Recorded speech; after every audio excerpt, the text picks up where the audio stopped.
Well, hello there, and welcome to another tank review. I'm Corny Swiss, and today we're looking at the T-54 model 1951.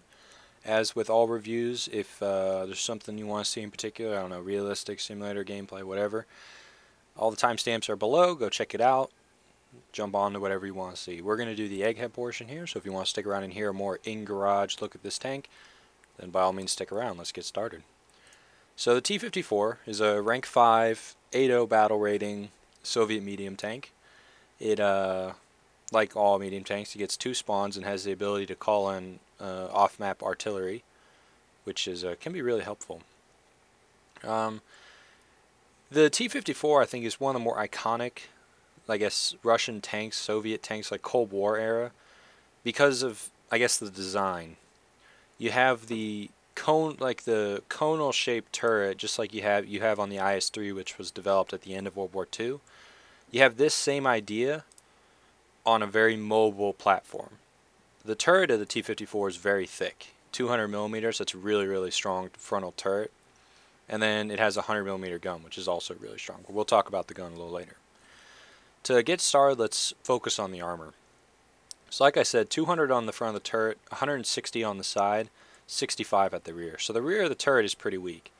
The sides, it says it's 160, but when you look at it, you see these angles and just the general problems you're going to have trying to penetrate the sides of this turret. If it's flat on side like that, you can probably get a penetration right where the bear is, but it's debatable. It'll be rough. You know what I mean? If you have that, you might as well shoot right here because this is a guaranteed insta-gib of this tank. This tank is a very small medium. It's very like everything's pushed together. So if you can get a shot in anywhere in here, you're going to knock out the tank. You're either going to set it on fire or you're just going to straight up knock it out.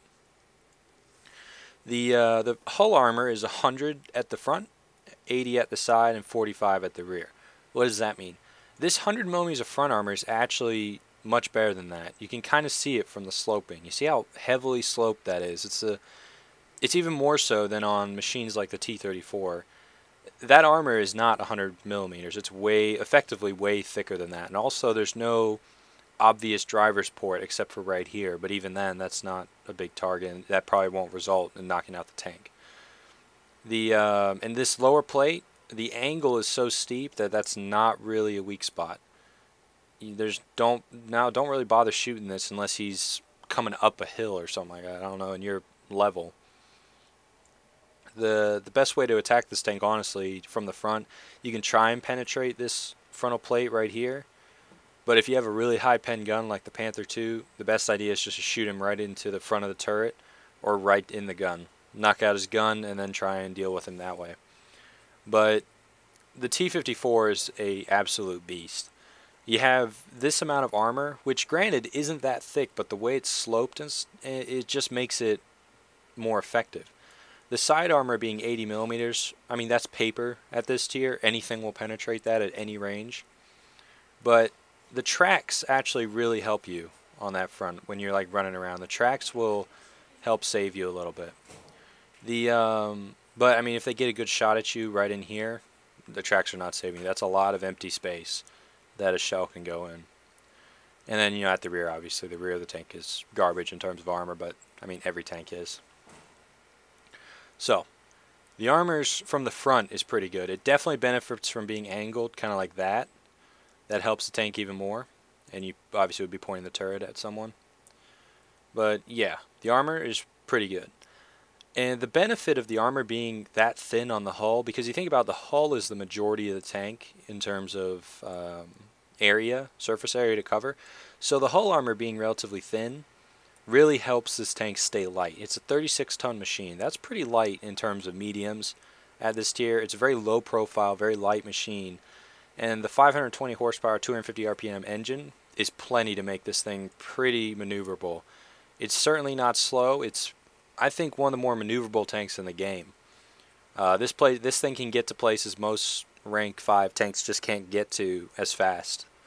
You know, like I remember when I was driving the Jagdtiger around a lot more, I was just getting constantly flanked by these things. It just has the speed to get out on the flank and just dominate. The gun, the 100mm D10T, it's I guess it's the tank version of the 100mm you get on the SU-100. That's the more like the tank destroyer variant. 15.3 reload. That's kind of long, but at the same time, that's fairly short. The only gun that's faster is the Panther II's gun, which is I think 12 or 13 seconds. So this reload rate is really nice. You'll get 2 shots off most. You'll get a shot off and maybe another one, depending on what you're facing. And this thing can take the hits, so it doesn't really matter. Turret rotation speed 10 degrees a second. That's not bad. It's, you know, it's not bad. Is it good, man? It doesn't feel that fast, but you know what? 10 degrees, that'll do. 45 kilometers an hour top speed. That's plenty, and it will get to that top speed, so it's not an issue of engine power for sure. But let's focus more on the gun. So as you can see, mine isn't fully upgraded. I'm just about to get the engine actually, so this thing will be even faster and more maneuverable. Ooh, talisman. That might be worth it. I don't know. Okay, so you get 4 ammunition types with the T-54. You get the HE, which you should never really fire out of this gun. Don't fire the HE. You have the standard AP, which is 190 pen at 10 meters out to 150 at 1,000 meters. Not bad. It's not great, but it's not bad either. The B ammunition, the second one you get, basically actually has the same penetration, doesn't it? Yeah, it has the same penetration. What's the differences? Is there any differences? Chance to ricochet an angle of 30 degrees, 50% on this versus 40% on this, plus 4 to normalization, minus 1 normalization. So normalization is when the way the shell's cap is designed, it can kind of adjust and stick to the armor better. It's like kind of tries to fit the armor and then penetrate. So the this, I believe the plus 4 means that it has 4 degrees of normalization, which means you can effectively negate 4 degrees of the armor sloping if you hit them straight on. And then a 40% chance to ricochet at 30 degrees. That's obviously better than 50%. And it looks like everything else is the same. Yeah, everything else is the same. So it's a better round because of that, but those are kind of soft stats in a way. The ammunition you're going to want to use is this BR412D. It has a 220 pen at 10 meters, 180 at 1,000 meters, and the 40 degrees, same as this ammo, but it has another half degree of normalization, which is really nice. Also, its muzzle velocity is a little slower, but that doesn't really matter. You're talking about 10 meters or 8 meters a second, which is totally fine. This is the ammo you want to use. It's really effective at just about all ranges against tanks like Panthers. The lower plate of Tigers can be penetrated just about every range with this, and you can mess up King Tigers from basically any range. The front of the turret is not strong enough to deal with this round at even 2,000 meters. So yeah, the gun and the ammo it has is really, really good. This tank is just a beast. It can get out on the flank, and when you're flanking, it doesn't matter how much penetration you are. You're going to blow them up anyway. So the gun is really good. The ammunition is really good. The gun handling, 4 degrees of gun depression, 17 degrees of elevation. That's less on the elevation side and 1 more degree than average, I guess, for Soviet gun depression. But I mean, you'll be used to it, and it'll be. I mean, this tank doesn't have good gun depression by any means, and you'll be used to it from playing up the medium line. So yeah, 34 rounds of ammunition. I have run out of ammo in this tank before, but it was like at the very end of the game, and I was just cleaning up AI type thing. We were capped, and they were losing, and you know. So the ammunition count isn't bad. But yeah, overall, it's fast. It's well armored for how fast it goes, and the gun really packs a punch. It's a very punchy, very powerful gun. So with that, let's jump into some replays. All right, so here's a simulator replay on Karelia from the North Spawn in the T-54. This is your typical rank 5 simulator battle. There's not many players, but rank 5 is a rank where anyone can one-shot anyone. It's all about positioning, cover, sneaky tactics, things like that. Now what I'm doing here, I've cut out the beginning of this replay because I just kind of sat there for a while, but this guy is pushing down the road towards our cap, and I'm thinking, okay, I'm gonna flank him and try and what's it called, cut him off, because he's gonna be running down this road. I doubt he's gonna be looking to his left, so I'm kind of just waiting for him. And when he pops up, I'm going to give him a nasty surprise. And there he is. That was poor shooting by me. That shot should have killed him. But I missed because I'm bad. But, you know, simulator mode, sometimes you need to just stop and look around. And I don't think this guy really was. Because he's going to come out from the left side of that rock. Basically like I wasn't here.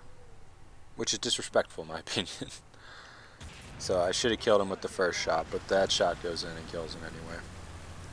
And I was just waiting for him. And that's kind of, I think, how you play simulator. You find the enemy and you put yourself in a position to flank them as they move around or whatever. Or if they're stationary. And coming up is going to show you kind of the durability. It's also going to demonstrate my poor shooting. I should have killed this Ferdinand much faster than I did. But it's going to kind of demonstrate sort of the durability of the T-54. Notice how I've slightly angled my front plate. And boom, I just took a hit from the Ferdy. And his smoke cloud gave him away. So I get a shot into him. But I'm not that concerned about his gun at this range. If he was firing APCR, I think he could penetrate my turret. He is going to light me on fire at one point, but I have fire extinguisher, so it doesn't matter a whole lot. What I should have done here, instead of playing poorly, so there goes my fire extinguishers. What I should have done is I should have been moving to the rocks either on my left or right and going for and trying to basically change it so because he's tracked right now, so I could get outside his gun arc and just shoot him from the sides. So I go ahead and drop Artie on him because I wasn't thinking right here. I should have just been trying to flank him instead of taking these hits. You know, because he is actually scoring decent hits on me, but he's not going to knock me out at this range really. And as long as I'm kind of a moving target, he doesn't get the same sort of targeting picture. And right here, I did realize, hey, maybe I should move up a little bit. I'm probably a little over-angled, but, you know, it doesn't matter. I knock him out. My tank is really no worse for wear. I think my radiator's damaged or transmission or something, which isn't the end of the world. The tank is plenty fast enough, even with damaged transmission and such. And now that medium that I killed, the Panzer F, or the Panther F that was... that I killed early on in the game, he's actually running down over here. I think his goal was to try and flank me, but again, I don't think in this game he was kind of. I think he could have known that I wasn't in the spot I was in, based on how where I was spotted from the Ferdy. I think he would have been able to spot me from there. So I'm basically just chasing him down. I'm trying to get a shot really quick, but then I decided, you know what, I'm going to go all the way around and just get an easy shot, because if I miss, then he could maybe turn around and put a shot into me, which would be bad. It wouldn't be horrible, because the gun on that tank isn't dreadful, isn't feared, you know, it's a 75mm gun that's kind of underpowered in my opinion. But, so, knocked him out. That's 3 kills for me. And, this is where the tank excels. I've shown up in 3 different places really. I mean, one was a progression of the other, but then that was a little weird, I think. And now I decided, okay, I'm gonna run all the way back and check to make sure that our cap is safe. Because if anyone's here, I'll spot them and I'll be able to put shots into them. And also, if they're on the center hill, that's a position we don't really want to give up.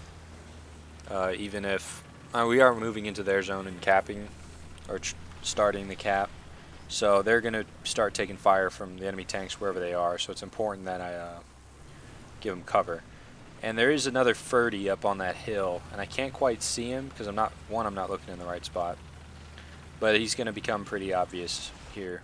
There he is. You can see the side of his tank there. That's an easy shot. Yeah, that was all day. Side of a Ferdy with this gun, no problems at all. Side of any tank with this gun, it's going right through. It's going to knock the tank out. It's going to cause serious damage when it hits the target. So this is a 4-on-5, and we're all in T-54s. I mean, this is rank 5. T-54 spam is real. Sometimes you see platoons of IS-4s, and they're a real problem. But, yep, this is kind of a dull point of the match because I've kind of killed a lot of people. I mean, that's 4 kills for me, and they only have 5 players. 2 of them were 30, so, and 1 of them was the same guy. So I've essentially knocked out 3 players. I don't think they have enough points to respawn. So, so that's, I think there's 4 players gone. I think there's 1 player left, and he's in a Tiger 2 H, the H variant, the square turret. And eventually we're going to find out where he is. And I don't know, it's going to kind of be an example of how you can't ignore this tank at all, the T-54. The gun is just too powerful, the platform is just too mobile, the turret is too durable. You can't look away. We're going to find that guy later, and I'll explain more when we do. But for the moment, I'm kind of just running around. I'm sort of checking the spawns. Oh, excuse me. Looking for maybe somewhere where he might be. This guy doesn't have a lot of points. He only has 130 points, I think. So I'm not expecting him to be anywhere where he has shots on us, because he hasn't shot us all game. You know, so I'm thinking maybe he's like over there, like on the outside part of the map, just running around trying to flank us all. But I don't know. Sometimes people do weird things and they end up in weird parts of the map. And then now he's been spotted over there on the center hill. He must have been running up there or something. I don't know what he was doing. But he's going to drop down into that gully and kind of get stuck down there. I don't know if that was his plan, but I mean, in a way, it kind of favors him, because he has good gun depression and elevation. We don't have good gun depression. So he wants to be under our guns. However, I'm not sure that means putting yourself at a huge disadvantage. Like by going down into this little hill, or this little gully. I was figuring he's going to come right in the cap and I can just pop him. But, nope, he's down in that gully. And, it's a questionable decision. Honestly, I can understand it, because as I come over the hill, my gun depression is such that he should have the advantage in terms of getting that first shot up. I thought about setting up an ambush right there, so I thought he was going to try and get out, but no, he's just sitting down there. We have T-54s closing in from either side. And yeah, I take a hit, and I'm reloading, but there's no reason for me to pop out. He's looking directly at me. Teammate's going to come down and polish him off, and cost him already in, just because. But my reload's a little long, so I'd rather have someone else come in and deal with him so I don't have to take a hit. You can actually see the non-penetration mark on the front plate of my tank back there. It's covered by my gun, but you could see it. And he just bounced off the front plate. So the front plate, it says it's 100 millimeters. It's not. It's probably that thick, but it's certainly not effectively that thick. But we're just going to finish cap. I'm going to slide in here, get some sneaky cap points. But that was a good game. 4 kills, and it kind of demonstrates the mobility of the T-54. So this is the realistic gameplay for the T-54. And this game is kind of interesting. I don't rack up kills, really. I rack up a lot of assists, but it kind of demonstrates that this tank is at the same durable, but at the same time quick and mobile, and can really just come out of nowhere. I don't think there's many targets that actually kind of knew where I was. That was cheeky. I got an assist on it because I hit him, but yeah, that Yag Tiger got messed up. I would have been pissed if I was that Yag Tiger. He basically just loaded up his tank and got immediately killed. But this isn't realistic though, so there's a lot of planes flying around, which is I want to say unfortunate, but it's just not. I mean, it's interesting, it's fun, it's a different element to the game, and I like it. Sometimes I'm in the mood to, you know, be facing off planes and tanks. I mean, I rarely fly planes, but this is cheeky. Yag Tiger just fired. My shell went over, so now I have a good estimation of his range. And now he's making a mistake right here. It's kind of a bad one. He's backing up, but he's turned sideways, or relatively sideways, and that's enough. That's plenty. You know, my shot's gonna go right in. He's not really going to give me issues right there. And then that Ferdinand, I was gonna shoot him. I was waiting to see if he'd burn down. I went ahead and shot because I wasn't certain. I got an assist. I'm glad I didn't take the kill from the dude. But there's that There's a Tiger 2 over there, which could become an issue. Is that Tiger 2? Yeah, it is. Could become an issue.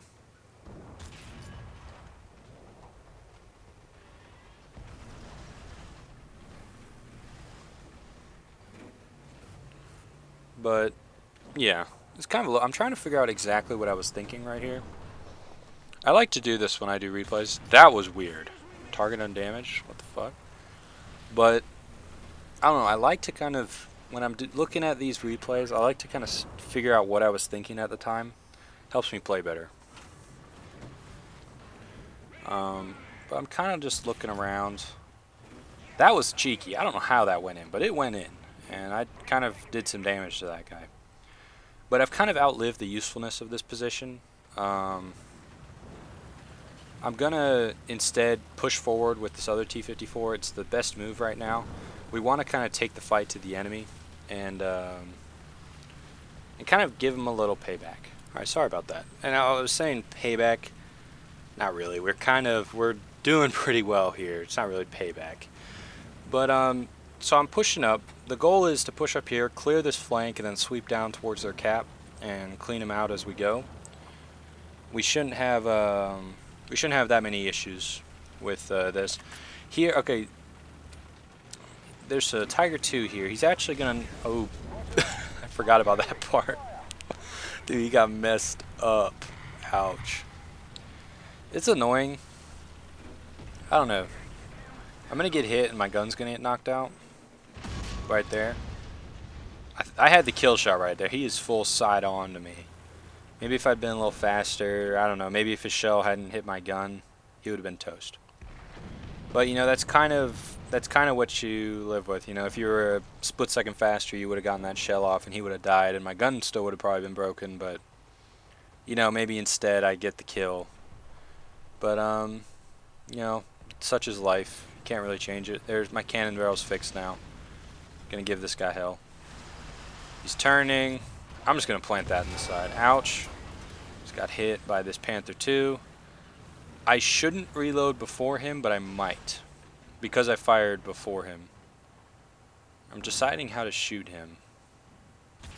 My first shot kills his gunner. And he's gonna get knocked out by an ally over there. By an IS-4M. And that's fine with me. I'm looking at the teams. I'm trying to decide how many players they have. When I tab, I've said it before. When I tab, I'm not looking at score. I'm looking at who's left. There's an Arado. That's not good. I don't like bombers, Dorniers and Arados. I hate them. And realistically, they just have bomb loads and they just drop them all over you. But then again, when I'm the Germans, I hate fighting IL-2s and IL-10s and whatever. Year 2s, whatever. I hate fighting all those things. But, you know what? Such is life. Can't do much about it. There's been some enemy tanks spotted farther south, but I'm kind of still trying to like sweep through. Probably shouldn't have fired that shot right there. I probably could have... That shot could have been ready for this guy, who is ready for me, it appears. But we're going to give him hell for sure. If I had taken more time to aim this shot, it probably could have been a kill shot. But the net of it is, though, I knocked out his cannon barrel, I think. His cannon barrel's dead. I think his gunner's dead. And I get an assist for it. I think someone just blew him up. Gave him the old wreckage treatment. But this is when I think this is the type of battle I think the T-54 really thrives in. The front line has really broken down. We've dominated the western part of the map, but the southern part of the map and the southeastern part of the map is theirs for sure. And there's tanks all over down there. Well, I mean, there's a bunch of AI, but also there's just enemy tanks. And AI are annoying, aren't they?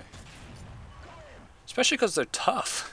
You know, that would have knocked out a Panther, a player Panther. But I'm gonna come to the realization here soon that I'm like, okay, I'm wasting too much time on these AI. I don't need to be shooting them. I should be chasing players. Players are what I'm after. I want to kill players. I don't want to kill AI. AI will always be there. Players will not. So there's an assist on the Panther. I'm going to put a shot into this guy as I drive by. A little bit of a drive-by. And no kill, obviously, because it's AI. But there's a Panther 2 down there. And Panther 2s are the only tank I think I really fear in the T-54. Just because if they're ready for me, they can and will knock me out. That first shot was decent, but it hit the side skirts and didn't really get the full money's worth of the shot. So I've angled for his return shot, but I've knocked out like his ammo and his gunner.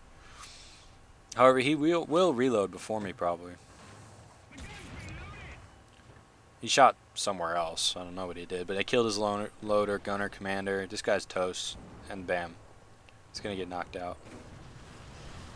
So now it's time to just, I mean, they're toast. I mean, look at all the players they lost. I mean, this was a pretty full game, which is always fun, but they're toast. They have like no players left. We're capped. We've decapped their zone, and we're just going to run rampant here.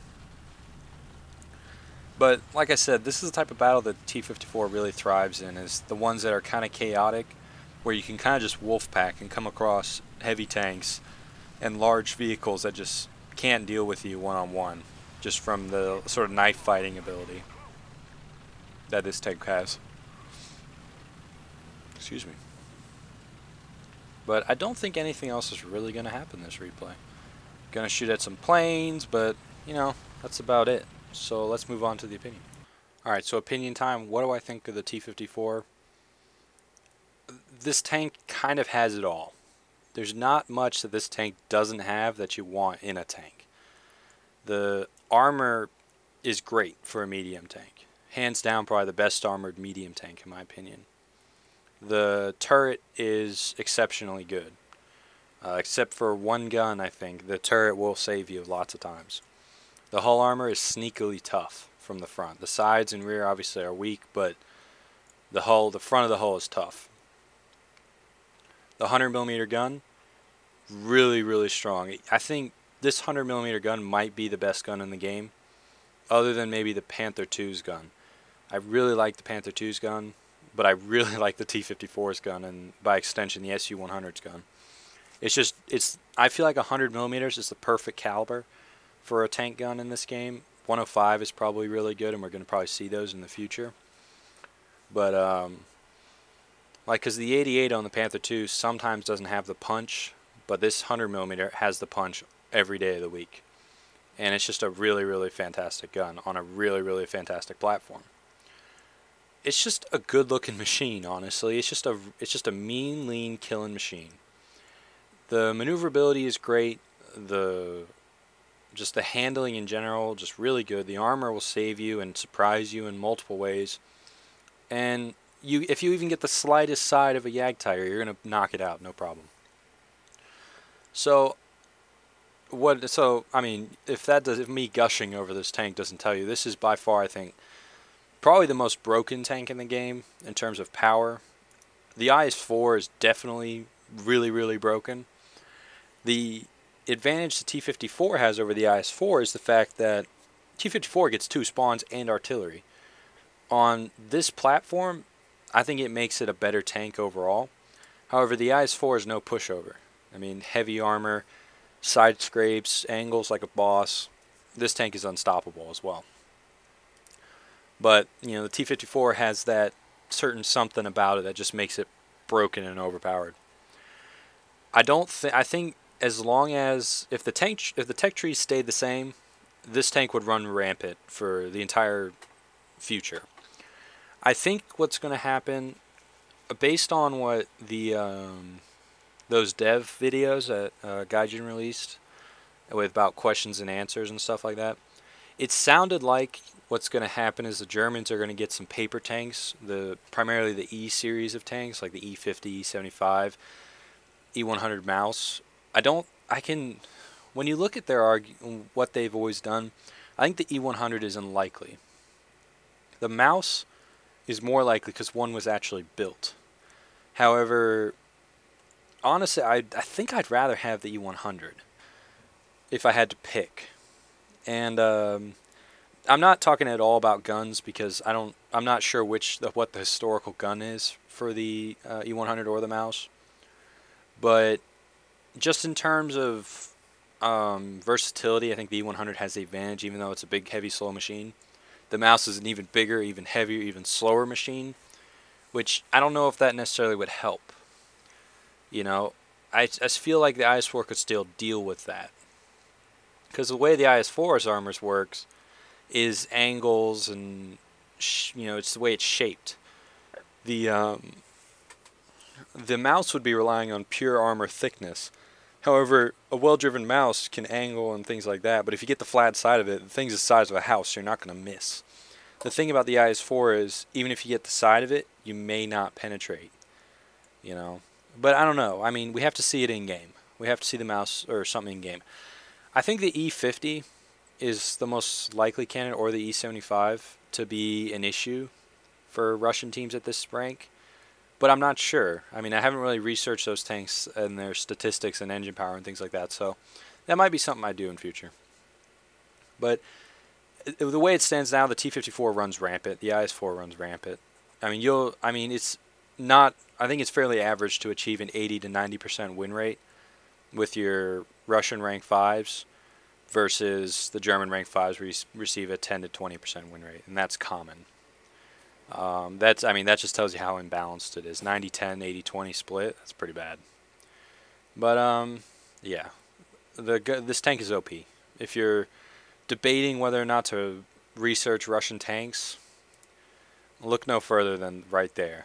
That is, honestly, this should be your first rank 5, is the T-54, followed closely by the IS-3 and the IS-4. That should be the order. The IS-4 is really overpowered, but the T-54 has that extra element of being really sneaky while being durable. So the T-54 should probably be your first rank 5 Russian tank. And honestly, I did the Russian tanks before I did the German tanks, and I enjoyed every second of it. So, that's my opinion. So I hope you enjoyed the review. I hope you learned something. If you have any questions, comments, concerns, drop them in the comment section. I'll be more than happy to answer. If you have historical information that maybe I left out, leave it down there, because I'm more than happy to read it and learn, because I like learning about tanks. It's fun. So I've been Corny Swiss, and I'll see you next time.